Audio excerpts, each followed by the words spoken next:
Cerita dalam film ini melatari perang di Irak pada tahun 2007 di saat perang Amerika dan Irak sudah selesai.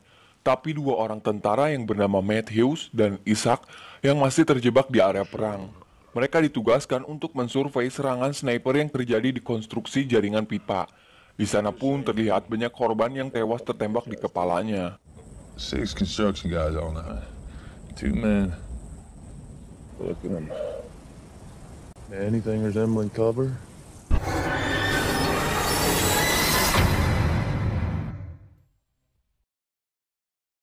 Setelah cukup lama mereka menunggu sekitar 20 jam lebih, Matthew yang merasa keadaan sudah aman, dia pun menyuruh Ishak untuk menemui korban dan mengambil radio yang ada di sana. Awalnya Ishak tidak setuju dengan hal itu dan menyarankan agar Matthew menunggu lebih lama. Ishak pernah mendengar bahwa Irak mempunyai sniper handal yang bernama Juba. That guy's radio. Coming back up here, we are... Namun karena tidak ada tanda-tanda apapun dan agar mereka cepat bisa pulang karena hayang ngudut sambil ngopi, akhirnya Matthews memaksakan pergi sendirian. Oh, shake. I think your tampon just fell out. Ishak yang masih ngejedok di tempat persembunyiannya tetap mengawasi si Matthews. Namun setelah itu tiba-tiba Just check the... Oh! Fuck this! Fuck it! Fucked up! Fuck! Ishak yang melihat itu tentu saja panik dan terkejut. Dia pun dengan cepat keluar dari tempat persembunyiannya untuk menolong si Matthews. Namun hal tak terduga terjadi. Ishak pun tertembak di bagian kaki kanannya.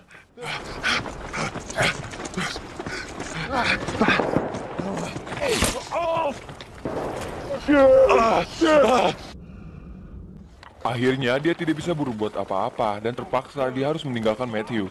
Ishak pun dengan cepat bersembunyi di balik dinding yang ada di situ. Dalam keadaan seperti itu, Ishak pun secepatnya menghubungi markas pusat lewat radio yang dibawanya. Namun radio itu telah rusak akibat tertembak si sniper tadi. He hit my fucking antenna! Matthew yang telah tertembak itu menanyakan tentang posisi sniper itu dan ia pun berencana untuk menembakkan langsung dengan satu tembakan. Ishak yang tidak tahu posisi sniper itu di mana, akhirnya ia menyuruh Matthews agar tidak melakukan hal tersebut. Karena bisa saja Matthew yang tewas duluan. Hold on! Dalam keadaan kakinya yang sangat terluka parah, yang bahkan masih menguncurkan darah, Ishak pun mencari tahu di mana posisi sniper itu dengan cara melobangi tembok itu agar dia bisa menyimpan teropongnya di sana. Dan saat Ishak telah siap dengan teropongnya, Matthew sendiri ternyata sudah pingsan.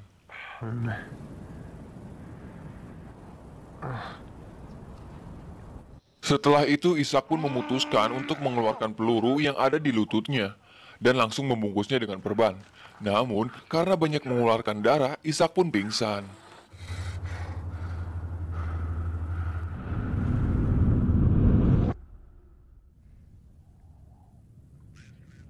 Tak lama dari pingsannya itu, Ishak tiba-tiba tersadar saat seseorang menghubungi lewat radio lokal miliknya yang menanyakan tentang statusnya.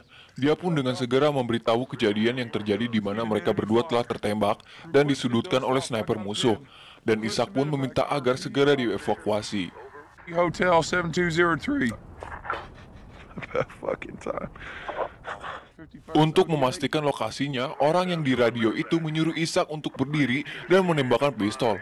Ishak yang mengetahui tindakan itu salah, yang dimana sniper musuh bisa saja mengetahui lokasi Ishak dan dia pun memilih untuk tidak melakukan hal tersebut. Fucking protocol. Sergeant, I need your location. Oh, my rank. Ishak pun menyadari ada keganjalan yang dimana orang tersebut salah menyebutkan pangkatnya. Apalagi saat ia mulai sadar ketika orang yang di radio itu berbicara yang terdengar bukan orang asli Amerika. Dan pada akhirnya Ishak pun mengetahui orang yang di radio itu bukan dari pihak Amerika, melainkan si sniper lah yang berkata di radio itu. Mengetahui dia telah dipermainkan, Ishak pun memilih mencoba menggunakan radio yang telah tertembak itu. Namun si sniper itu mengancam akan menembak kepala Matthews jika ia menghindari dari perbincangan di radio. Shut the fuck up, man. Alright, stop. They don't tell me shit. So fuck you. Dan pada akhirnya ia tak ada pilihan lain selain mengobrol dengannya. Di tengah-tengah obrolan itu, Ishak pun kembali memperbesar lubang di dinding untuk melihat di mana posisi sniper itu. Ia bahkan sempat menghitung letak jarak dari tembakan yang dilepaskannya. Bang. 2, 2, 4, 5. 1, 2, 3, 4, 5. 1, 2, 3, 4, bang. 100 plus. Tapi si sniper itu berbicara ramah dan ingin saling berkenalan kalau dirinya adalah warga biasa. Namun Ishak tidak percaya dengan hal itu, musuh tetap musuh. Ishak juga mengarang tentang latar belakang dirinya. It's just you and me. There's nothing to say. Si sniper pun pada akhirnya menjelaskan bahwa dari kejauhan ia bisa menembak tepat sasaran, terbukti dari radio Ishak yang tertembak itu dan tempat air yang sengaja ditembak juga agar Ishak kehausan. Tell me about the scope.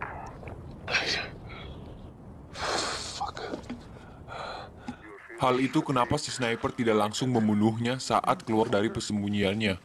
Dikarenakan agar Ishak kehabisan darah dan tewas secara perlahan. Fucking circle my wall, ain't you? Mendengar kabar tersebut, ia pun marah-marah dan kehabisan kesabaran. Ia pun diam-diam mulai mengkirakan sisa peluru termasuk senjata yang digunakannya. Untuk lebih memastikan, Ishak pun memancing si sniper itu dengan menyebutkan senjatanya. What's up? You want to know the weapon he gave? I thought we were being honest. Namun si sniper itu bukan orang bodoh yang bisa tertipu saja. Ia pun berbohong tentang senjata yang digunakannya. Don't. No. Shit. Di saat perbincangannya itu, Ishak pun mendengar ada gesekan seng, dan setelah dilihat menggunakan teropongnya, kemungkinan si sniper itu berada di tumpukan sampah dan puing-puing. Di sini Ishak menyimpulkan bahwa si sniper itu adalah Juba, sang legenda sniper Irak yang sangat berbahaya. Dia pun pernah membunuh 75 tentara Amerika tanpa ketahuan dari mana melakukan tembakannya tersebut. You must have been tasing that fucking shitty. That's what. Untuk memastikan kalau Juba berada di tumpukan puing-puing itu, akhirnya Ishak membuat target palsu agar nantinya ia bisa melihat cahaya peluru yang berada di sana. Namun sayangnya helm yang sebagai target penghalian itu malah terjatuh dan Juba pun tertawa dan meledeknya tentang hal itu. Untuk kedua kalinya, Ishak pun kembali pingsan dan hembusan angin yang kencang yang membuatnya tersadar. Dengan keadaan tersebut, Ishak pun memutuskan mengambil radio yang tidak jauh dari situ. Ketika angin yang kencang berhembus, ia pun memanfaatkan sehingga pandangan Juba sedikit terganggu. Dengan usaha yang cukup sulit, Ishak pun bisa mengambil ransel bahkan radionya juga. Ishak yang beruntung akhirnya dia menemukan sisa minum dari tas tersebut. Tak lama, Ishak pun kembali panik saat tembakan Juba berhasil menjebol tembok yang ada di sampingnya.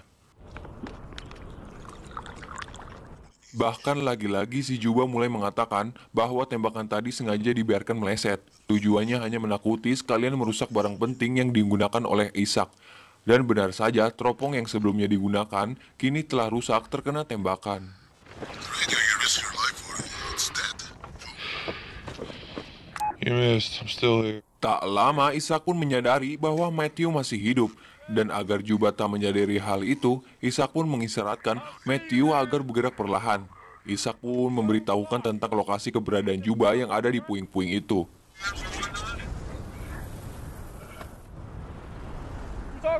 Untuk menghalau taktiknya, Ishak pun kembali mengajak mengobrol kepada Juba sampai ia benar-benar yakin bahwa Matthew bisa meraih senjatanya. Dan betapa gobloknya saat Ishak berbicara pada Matthew, ternyata radionya itu menyala dan membuat Juba mendengar rencana tersebut. Beruntung Matthew sudah berada di posisi dan langsung menembak ke beberapa arah ke tumpukan puing-puing itu.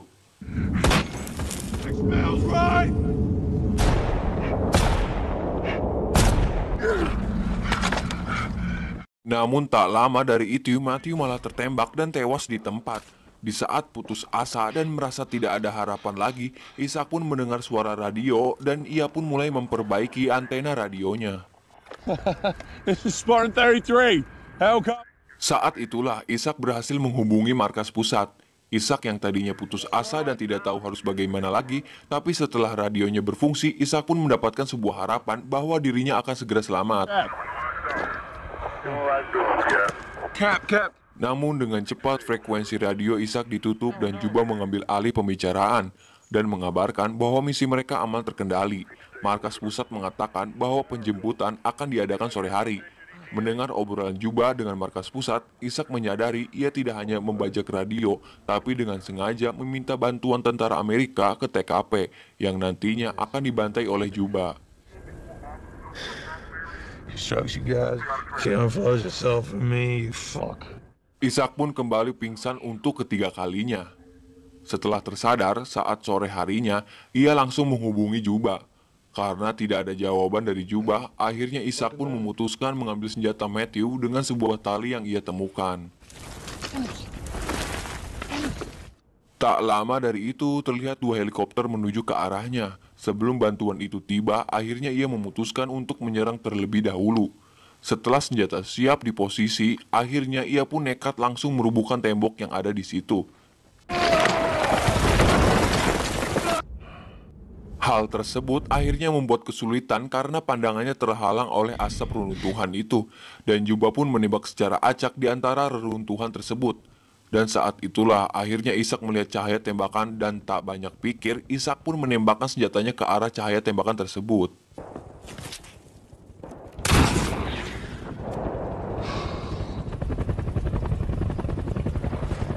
Dirasa Ishak sudah mengenai Juba, dia pun berdiri dan tim bantuan langsung menolong Ishak di sana.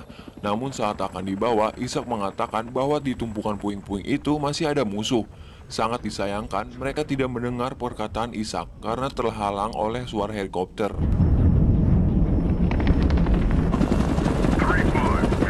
Dan saat helikopter sudah terbang melewati puing-puing itu, tiba-tiba